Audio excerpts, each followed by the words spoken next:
আসসালামু আলাইকুম রহমতুল্লাহ। গতকাল রাত 1:45 ভারত অতর্কিতভাবে পাকিস্তানে হামলা চালাইছে। পাকিস্তান এই হামলাতে 16টি ক্ষেপণাস্ত্র ব্যবহার করছে।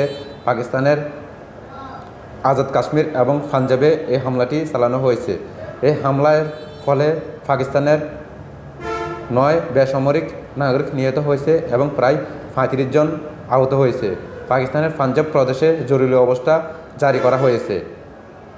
পাকিস্তানের প্রায় 60টি মসজিদ এবং মাদ্রাসায় এই হামলাগুলো ভারত পরিচালনা করেছে। ভারতের পক্ষ থেকে এই হামলার ব্যাপারে বিবৃতিতে জানানো হয়েছে, ভারত পাকিস্তানের কোনো সামরিক ঘাঁটিতে হামলা চালায় নাই, কোনো সেনাকে টার্গেট করে হামলা চালায় নাই। তারা জঙ্গলি আস্তানায় হামলা চালাইছে এবং তাদের লক্ষ্য স্থগিত হয়েছে।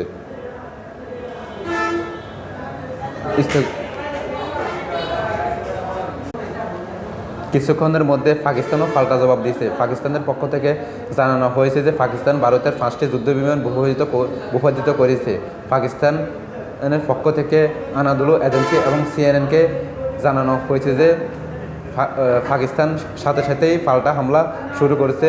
সীমান্তবর্তী এলাকায় পাকিস্তান ভারতের 3টি রাফাল, একটি সুখিও 13 এবং একটি MiG-29 যুদ্ধবিমান ভূপাতিত করেছে এবং ভারতের কিছু ড্রোন এবং একটি হেলিকপ্টারও ভূপাতিত করেছে। ভারতের সীমান্তবর্তী সেনা চৌকিগুলোকে পাকিস্তান উড়িয়ে দিয়েছে এবং ভারতের সীমান্তবর্তী যে সেনা ব্রেক আছে, প্রধান সেনা ব্রেক আছে, সেটাকে পাকিস্তান উড়িয়ে দিয়েছে। পাকিস্তান সরকার আরও জানিয়েছেন তারা নিরাপত্তা কমিটি ডাক দিয়েছেন। সেই নিরাপত্তা কমিটিতে সিদ্ধান্ত নেবে তারা এই হামলার আরও কী জবাব দিবে, কিভাবে পাল্টা আঘাত করবে।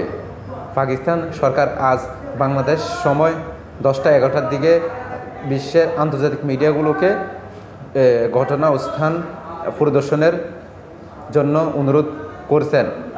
এ নিয়ে একটি থমথমে পরিবেশ। শেষ খবর পাওয়া পর্যন্ত পাকিস্তান এবং ভারতের সীমান্তবর্তী গোলাগুলি চলছে।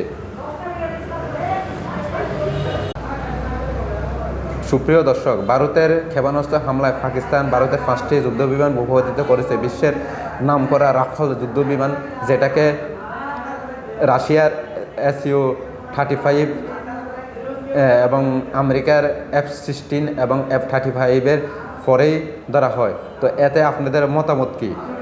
তবে হ্যাঁ, এটা সত্য যে ভারত এবং পাকিস্তান তারা তাদের মিডিয়াগুলো বিশ্বের সবচেয়ে ভুয়া খবর এবং মিথ্যাচার তারাই প্রকাশ করে থাকে।